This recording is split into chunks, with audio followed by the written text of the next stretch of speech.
설 연휴 잘 보내고 계시나요? 연휴라 가볍게 보실 수 있는 주제를 가져와 보려 했는데 아마 올해 들어서 가장 머리 아픈 주제가 아닐까 싶습니다. 최대한 쉽게 전개하려고 노력하긴 했는데요. 세 가지를 이야기할 겁니다. KGM이 공식 발표와 관련된 게 하나 있고 나머지 두 개는 내부에서 돌고 있는 설에 대한 이야기입니다. 우선 공식 발표한 건 뭐냐? 무쏘를 아예 브랜드로 출범했다는 거죠. KGM 픽업 통합 브랜드 무쏘 공식 출범, 이렇게 보도 자료가 왔고요. 아마 기억하실 겁니다. 작년 상반기쯤에 픽업 트럭을 별도 브랜드로 운영할 거다 라는 소식을 전해드린 적이 있잖아요. 이게 이번에 현실이 된 건데 무쏘로 정한 건 오케이 알겠다 이겁니다. 그런데 토레스 픽업 트럭의 모델명이 무쏘 EV라고 합니다. 뭔가 이상하죠? 무쏘가 브랜드라고 했는데 모델명에도 들어간다? 아니면 모델명이 EV라는 걸까요? 이게 너무 궁금해서 취재한 내용이 있고요. 최근에 갑자기 KGM이 체리차를 들여와서 파는 걸 준비 중이라는 소식이 여기저기서 나오기 시작했습니다. 이게 작년에 말씀드렸던 체리차와 협업을 해서 파워트레인과 플랫폼을 개발한다는 내용이 아니라 아예 르노코리아처럼 중국 브랜드의 모델을 들여오고 이걸 한국화해서 판매한다는 겁니다. 그래서 뭐 한간에선 렉스선 풀체인지가 이런 형태로 판매되고 2천만원대의 가격을 책정할 거란 소식도 들리더라고요. 여러모로 정리가 안 되고 있는 듯해서 오늘은 아예 총 정리를 해보려 합니다. 의외로 기대되는 점도 있고 너무 큰 리스크도 존재하기 때문에 최대한 쉽게 풀어보겠습니다.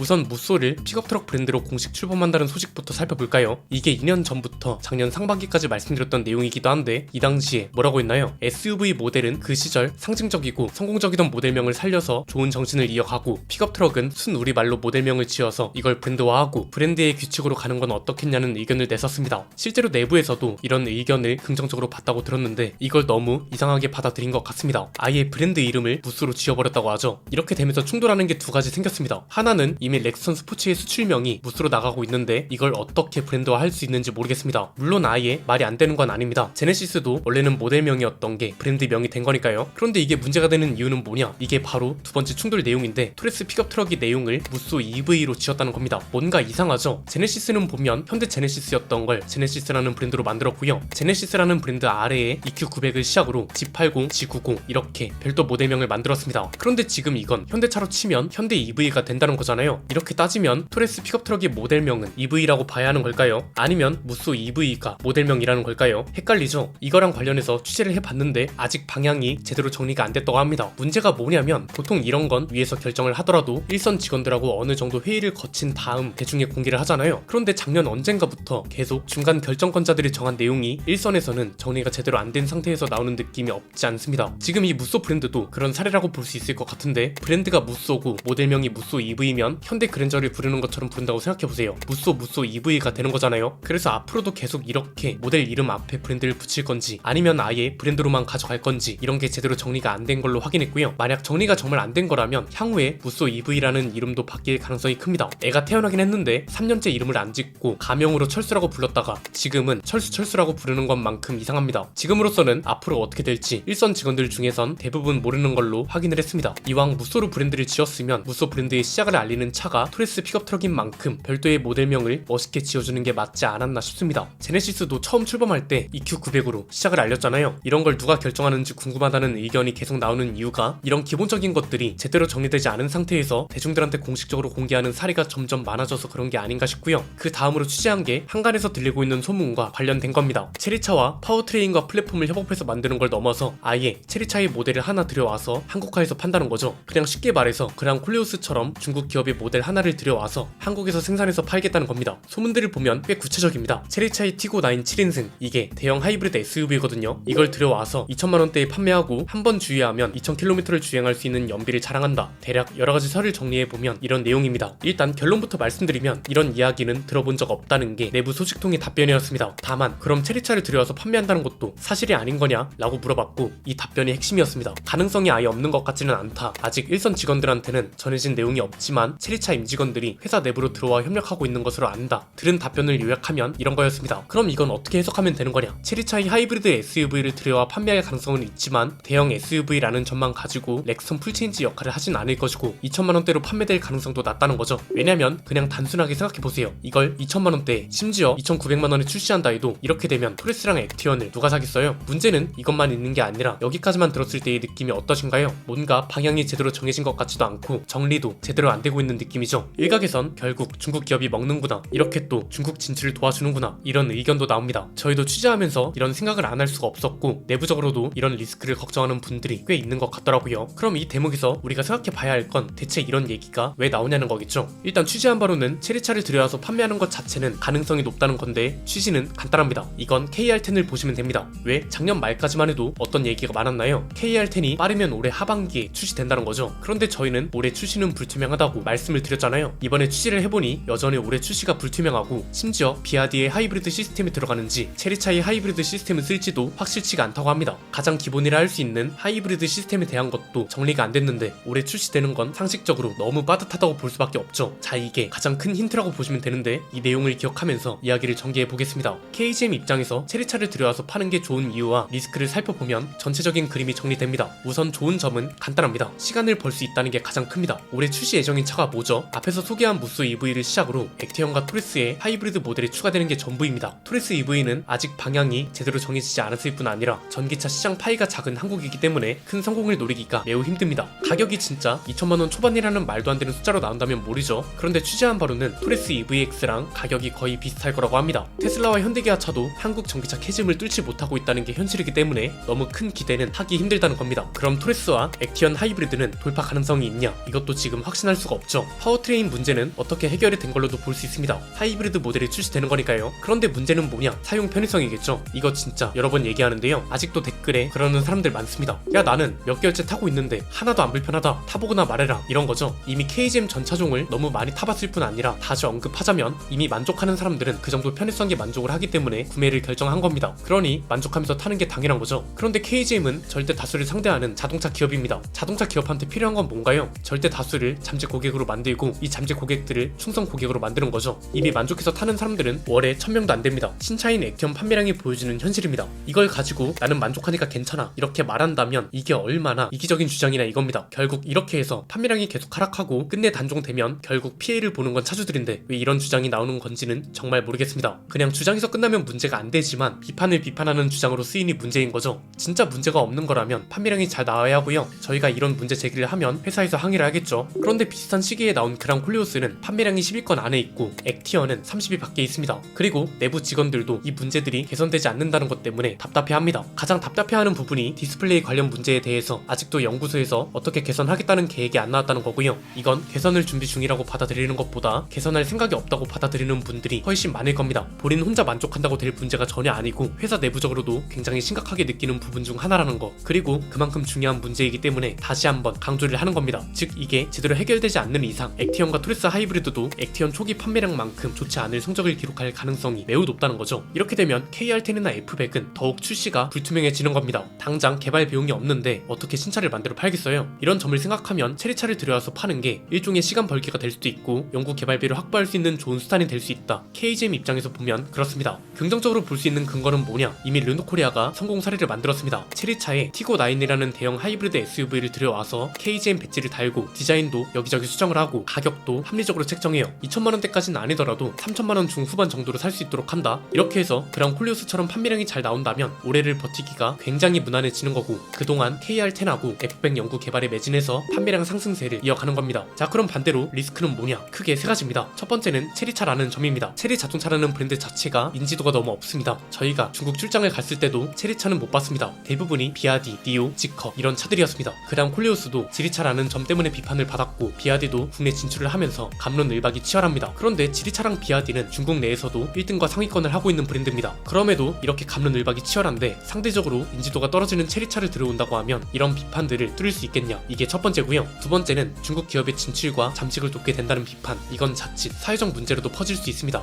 특히나 지금 KGM 공장을 두고 여러가지 설이 많이 돕니다. 비아디가 공장을 쓴다는 얘기부터 시작해서 중국 브랜드의 생산 기지가 될 거라는 소문도 있습니다. 이게 모두 확인된 건 아니지만 체리차가 만약 이렇게 들어온다면 중국 브랜드의 한국 진출과 해외 수출을 위한 신분 세탁을 도와주는 것 아니냐는 비판을 피해갈 수 없는 거죠. 앞에서 말한 대로 이상적인 결과가 나온다면 문제가 덜할 수 있습니다. 그러나 최악의 경우 KGM이 판매량은 상승하지 못하고 공장은 중국 브랜드가 쓰고 이렇게 되면 KGM이 자체 신뢰도가 추락할 수 있는 리스크가 있다는 겁니다. 세 번째는 쌍용차 시절의 역사를 반복할 수도 있다는 우려입니다. 사실 이때랑 비슷한 점이 너무 많습니다. 상하이 차와 마힌드라 사나이에 있을 때 이 당시 역사는 너무 뼈아픕니다. 상하이 차는 기술을 빼가면서 쌍용차를 버렸고 이게 쌍용차 사태로 이어졌습니다. 쌍용차 사태는 이는 역사적으로나 정치적으로나 여전히 말이 많고 다시는 반복되면 안 되는 역사인 점은 분명합니다. 그 다음 마인드라 산하로 넘어갔는데 이때도 전혀 순탄하지 못했습니다. 티블리의 성공을 그대로 이어갔어야 하는데 마인드라의 무책임한 운영이 발목을 잡았습니다. 한국 시장이 아닌 인도 시장을 위한 차를 만들기 위한 욕심이 렉스턴과 코란도의 디자인을 망쳤고 그게 결국 법정 관리까지 이어진 거죠. 아직 현실이 된 건 아니지만 체리차도 우리가 조심해야 하는 이유가 이런 점 때문이란 거고요. 체리차도 결국 KGM이 기술을 가져가고 상하이 차와 똑같은 결과가 나오면 어떡하냐는 우려가 나올 수 있는 거고 이건 업계에 있는 사람들이라면 충분히 걱정할 수밖에 없는 부분입니다. 물론 그 당시와 지금은 회사 간 위치가 다르긴 합니다. 이 당시에는 쌍용차가 위에 있고 중국 브랜드가 이제 막 올라오고 있을 때였다면 지금은 그게 아닐 수도 있습니다. 이런 이유들 때문에 리스크가 충분히 많다고 볼 수 있고 만약 소문이 진짜라면 KGM은 이런 리스크를 피해가기 위해 충분히 노력해야겠죠. 결국 문제가 되는 건 KGM의 신뢰도인 겁니다. 최근